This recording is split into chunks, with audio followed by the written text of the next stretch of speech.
নমস্কাৰ কথনাৰ এক বিশেষ অনুষ্ঠানৰ হৈ আপোনালোকক দৰ্শকসকলক আদৰণি জনাইছোঁ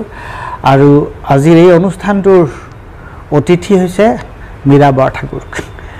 আপোনাক মই নমস্কাৰ আদৰণি জনাইছোঁ আৰু প্ৰথমতে আপুনি যি সাহসিকতাৰে এই নিৰ্বাচনত পৰাজয়ৰ পিছত জয় পৰাজয়ৰ বহুত কেইটা দিশ থাকে কিন্তু আপুনি যি ধৰণে এই নিৰ্বাচনত যিটো ভূমিকা ল'লে যি ধৰণে এই নিৰ্বাচনত যিখন যুদ্ধ আপুনি দিলে তাৰ কাৰণে মই আপোনাক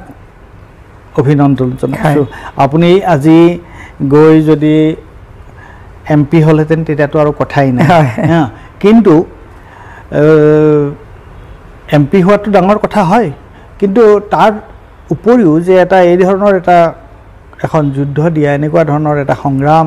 কৰা সেইটোক মই ভাবোঁ যে তাৰ গুৰুত্বটো মই কোনো পধ্যে কম বুলি নাভাবোঁ গতিকে প্ৰথম কথা এটা অতি সাধাৰণ প্ৰশ্ন এটা মই আপোনাক কৰিছোঁ আৰু আপুনি সেইটো অলপ চমুকে উত্তৰ দিলে তাৰপিছত আমি বেলেগ বেলেগ বিষয়লৈ যাম যে এই যে ধৰক আপোনাৰ নামটো আপোনাৰ কংগ্ৰেছ পাৰ্টীয়ে আপোনাক ইয়াত প্ৰাৰ্থী হিচাপে থিয় কৰালে আপোনাৰ নামটো মানে তেওঁলোকে ৰিকমেণ্ড কৰিলে তেওঁলোকে নিৰ্বাচন কৰিলে আপোনাক তাৰ পৰা এই নিৰ্বাচনৰ ভোট গণনালৈকে এই যে প্ৰায় তিনি মাহৰ যিটো প্ৰক্ৰিয়া এই প্ৰক্ৰিয়াটোৰ পৰা আপুনি নিজে আপোনাৰ কি শিক্ষা আপুনি ইয়াৰ পৰা কি শিকিলে বা আপোনাৰ অভিজ্ঞতাটো কেনেকুৱা ধৰণৰ নাই এইটো সাংঘাতিক অভিজ্ঞতা কংগ্ৰেছৰ নিচিনা এটা বৃহৎ দল আজি ক্ষমতাত নাই এইটো বহুত ডাঙৰ কথা নহয় ক্ষমতা কেতিয়াবা আহিব কেতিয়াবা গুচি যাব ইমান বৃহৎ দল এটাই গুৱাহাটীৰ নিচিনা এটা সমষ্টিত মোক বিশ্বাসত লৈ মোক প্ৰাৰ্থিত্ব দিছে সেইটো কাৰণে মই চিৰকৃতজ্ঞ আৰু মই দলৰ নেতৃত্বক মই এইটো কৃতজ্ঞতা জ্ঞাপন কৰিবই লাগিব সাইমনটেনিয়াছলি মই টিকেট পোৱাৰ ক্ষেত্ৰত আমাৰ অসমৰ মাননীয় সভাপতি ভূপেন বৰা ডাঙৰীয়াই যথেষ্ট মোক সহায় কৰিছে গতিকে সেইখিনি ক্ষেত্ৰত মই কেন্দ্ৰীয় নেতৃত্ব আৰু ষ্টেটৰ নেতৃত্ব গৌৰৱ গগৈ ডাঙৰীয়া CLP প্ৰদ্যুৎ বৰদলৈ ডাঙৰীয়া আমাৰ যিখিনি আছে অকিবুল হুছেইন ডাঙৰীয়া সকলোকে মই শলাগ লৈছোঁ মই কিন্তু হাৰিম বুলি ভবা নাছিলোঁ পৰাজয় হ'ব বুলি ভবা নাছিলোঁ মোৰ এটা কনফিডেন্স আছিলে যে আমি সদায় লোৱাৰত ভোটবিলাক বেছি পাওঁ বকু ছয়গাঁও এইবিলাকত আমি ভোট বেছি পাওঁ দুধনৈ ৱেষ্ট গোৱালপাৰা গতিকে মই মানে কনফিডেন্ট হৈ আছিলোঁ যে MLA সকল আছে গতিকে তাত ভোটটো পাম গতিকে মই টাউনত এবাৰ বেছি মনোযোগ দিলোঁ আৰু মোৰ ভাল হ'ল মই যদিও পৰাজয় হৈছোঁ MLA থকা সমষ্টিকেইটাত আমাৰ কিছু ভোট বহুত কমিলে এবাৰ প্ৰায় 40-50,000 মানে % ভোট আমাৰ তাত কম পাইছোঁ কি কাৰণত কম পালোঁ মই নাজানো সেইটো কথা কিন্তু মই তেওঁলোকৰ ওপৰত দায়িত্ব দি মই টাউনত মানে একদম পুৰা কনচেনট্ৰেট কৰিলোঁ কিন্তু সৌভাগ্যৰ কথা আপোনাক মই এটা কথা কৈছোঁ টাউনত মই কনচেনট্ৰেট কৰি দলটোৰ কাৰণে কি ভাল হ'ল মই কৈছোঁ পলাশবাৰীহান জেগাত যোৱাবাৰ বিধানসভাত য'ত আমি 30,000 পাইছিলোঁ এইবাৰ আমি আপোনাৰ 29,000 ভোট আগতকৈ বেছি পাইছোঁ পলাশবাৰীত হয় 59,000 সামথিং ভোট পাইছোঁ দিছপুৰ আৰু ডিমৰীয়া মিলি যোৱাবাৰ যিটো সমষ্টি আছিলে মনজিত মহন্ত ডাঙৰীয়া খেলিছিলে তাত আমি 70,000 ভোট পাইছিলে দুইটা একেটা চিটি আছিলে এবাৰ কিন্তু আমি 1,12,127টা ভোট পালোঁ তাৰমানে আমাৰ তাতো প্ৰায় 40% ভোট আমাৰ বাঢ়িলে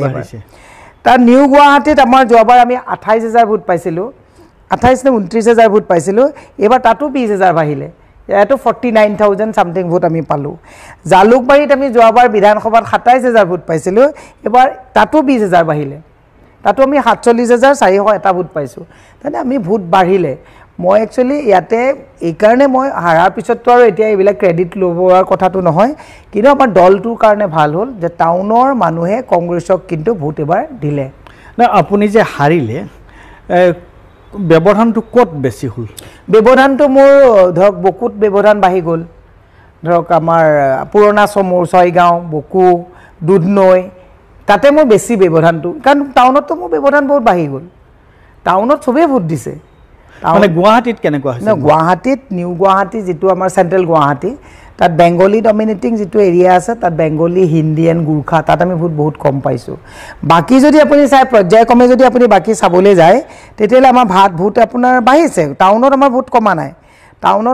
কমা নাই আমাৰ ভোটটো কমি গ'ল য'ত বিধায়ক থকা সমষ্টিবিলাকত কমি গ'ল তেওঁলোকেও একচুৱেলি অভাৰ কনফিডেণ্ট আছিলে যে আমি এবাৰ আগতে আমি ইমান লিড দিছোঁ গতিকে পাবই গতিকে অভাৰ কনফিডেণ্ট হৈ গ'ল সেইকাৰণে হয়তো তেওঁলোকে যিমানটো এংগলত ধৰক কথাটো চিন্তা কৰিব লাগিছিলে সেইটো এংগুলত চিন্তা কৰা নহ'ল সহায় কৰিছে নো ডাউট কিন্তু যিটো এংগুলত তেওঁলোকে গ্ৰাছৰুটত একদম তললৈকে যাব লাগিছিলে নগ'লে চমৰীয়া সমষ্টিৰ গোটেই জনগাঁথানীটো হৈছে 98% মুছলিম পাৰ্চেণ্টেজ সেই ভোটটো নতুন সমষ্টিৰ পৰা ভোটটো যিটো পাইছোঁ এইটো স্বতঃস্ফূৰ্ত সঁহাৰি সেইটোত আমি যথেষ্ট ভালেই ভোট পাইছে 1,81,000 ভোট পাইছোঁ সেইকাৰণে হিমন্ত বিশ্ব শৰ্মাই আমি চব মুছলমানৰ ভোট পাইছোঁ বুলি কৈছে কথাটো সত্য নহয় চমৰীয়াটো আপোনাৰ পপুলেশ্যন পেটাৰ্ণটোৱে তেনেকুৱা কিন্তু বাকি জেগাত কিন্তু এটা কথা নহয় ঘটনাটো হৈছে আৰু মুছলমানৰ ভোট পাব লাগিব না প্ৰশ্নটো হৈছে কি যদি মুছলমানসকলক তেওঁলোকে যদি অনবৰতে তুচ্ছতাচ্ছিল্য কৰি থাকে তে সেই মুছলমানে আকৌ তেওঁলোকৰ পৰা ভোট বিচাৰটো কেনেকুৱা ধৰণৰ কথা হ'ব আৰু এটা কথা মই আপোনাক মাজত কৈ থওঁ গুৱাহাটীত 60টা ৱাৰ্ডত আমাৰ ডমিনেশ্যনত নাই 60টা ৱাৰ্ড কমিশ্যনাৰ আছে 60টা ৱাৰ্ডতে 1500কে আপোনাৰ বেনিফিচিয়াৰী আছে 1500 into 60 কৰিলে আপোনাৰ 90,000 বেনিফিচিয়াৰী তাত আছে সেইটো এংগলতো মই কথা পাতি চাইছোঁ আমি সেই বেনিফিচিয়াৰীৰ ভোট কিছু আমি হেৰুৱাবলগীয়া হৈছে কাৰণ আমি বেনিফিচিয়াৰীক দিব পৰা আমাৰ হাতত কোনো সম্বল নাই আৰু পৰাজয়ৰ আৰু এটা কাৰণ হ'ল ময়ো অভাৰ কনফিডেণ্ট হ'লোঁ কেন্দ্ৰীয় নেতৃত্ব কোনো ইয়াতে ধৰক ইয়াতে নৰেন্দ্ৰ মোদী আহিলে অমিত শ্বাহ ডাঙৰীয়া আহিলে গোটেই অসমৰ কেবিনেটখন ইয়াত লাগি গ'ল গতিকে কেন্দ্ৰীয় নেতৃত্ব ধৰক প্ৰিয়ংকা গান্ধী ডাঙৰীয়াক যদি আনিব আমি পাৰিলোহেঁতেন চাগে মই এই গেপটো মেকআপ কৰিব পাৰিলোহেঁতেন আপোনাৰ গেপটো কিমান হ'ল 2,40,000 6,47,643টা ভোট পাইছোঁ অ'কে ঠিক আছে সেইটো বাৰু ভোটৰ যিটো এৰিথমেটিক ভোটৰ যিটো গণিত সেইটো হয় কিন্তু বাকী সাধাৰণভাৱে আপুনি যে এই ধৰক আঢ়ৈ মাহ মানুহৰ মাজত থাকিলে বিভিন্ন ঠাইত গ'ল সেই অভিজ্ঞতাটো কেনেকুৱা খুব ভাল লাগিলে মানুহে ৰাইজে স্বতঃস্ফূৰ্তভাৱে মোৰ এটা ভোটটো পইচা দিয়া ভোট নহয়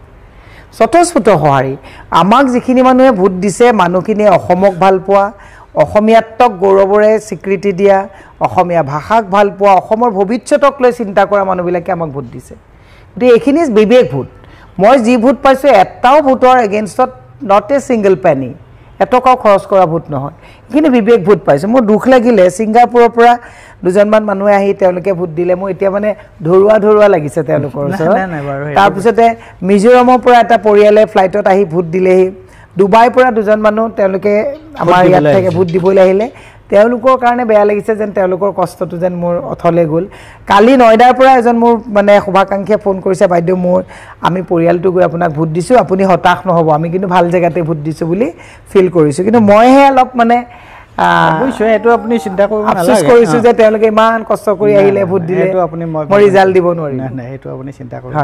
এতিয়া আৰু এটা কথা ওলাইছে ওলাইছে নহয় এইটো দেখিছোঁ আমি হয় আপোনালোকৰ দলৰ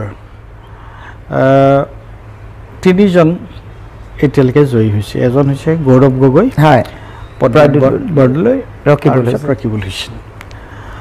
তাৰ বিপৰীতে গোটেই ৰাজ্যখনত বিজেপিৰ বহুত কেইজন MP জয়ী হৈছে বিজেপিৰ প্ৰাৰ্থী জয়ী হৈছে কিন্তু আমি এতিয়ালৈকে যিটো আলোচনা বিতৰ্ক যিটো হৈ আছে তাত দেখিছোঁ গৌৰৱ গগৈ মূলতঃ গৌৰৱ গগৈ প্ৰদ্যুৎ বৰদলৈ বা ৰকিবুল হুছেইন আৰু অলপ আলোচনা সৰ্বানন্দ সোণোৱালক লৈ হৈছে বাকী তেওঁলোকৰ যে ইমান কেইজন প্ৰাৰ্থীয়ে জয়ী হৈছে সেইটোক লৈ যেটো বিতৰ্ক হ'ব লাগে আলোচনা হ'ব লাগে সেই ধৰণৰ কথা এটা হোৱা নাই আৰু আজি যদি কিবা কাৰণত আপুনি যদি জিকি গ'লহেঁতেন ইয়াতে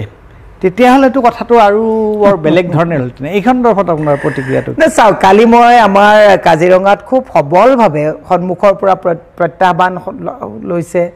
ৰৌজলিনা তিৰ্কী আমি একেলগে ব্ৰেকফাষ্টো কৰিছোঁ তেওঁকো মই শলাগ ল'ব লাগিব কাৰণ তেওঁ যথেষ্ট সন্মুখৰ পৰা এটা বহুত ভোট পাইছে আৰু তেওঁ যথেষ্ট এটা প্ৰতিষ্ঠান মানে এটা শক্তিৰ বিৰুদ্ধে তেওঁ যুঁজ দিছে আজি দিব্যায়ন ডাঙৰীয়া কালি মই একেলগে আমি বহি চাহ খাইছোঁ দিব্যায়ন ডাঙৰীয়াও যথেষ্ট মানে প্ৰত্যাহ্বানৰ সন্মুখীন হৈছে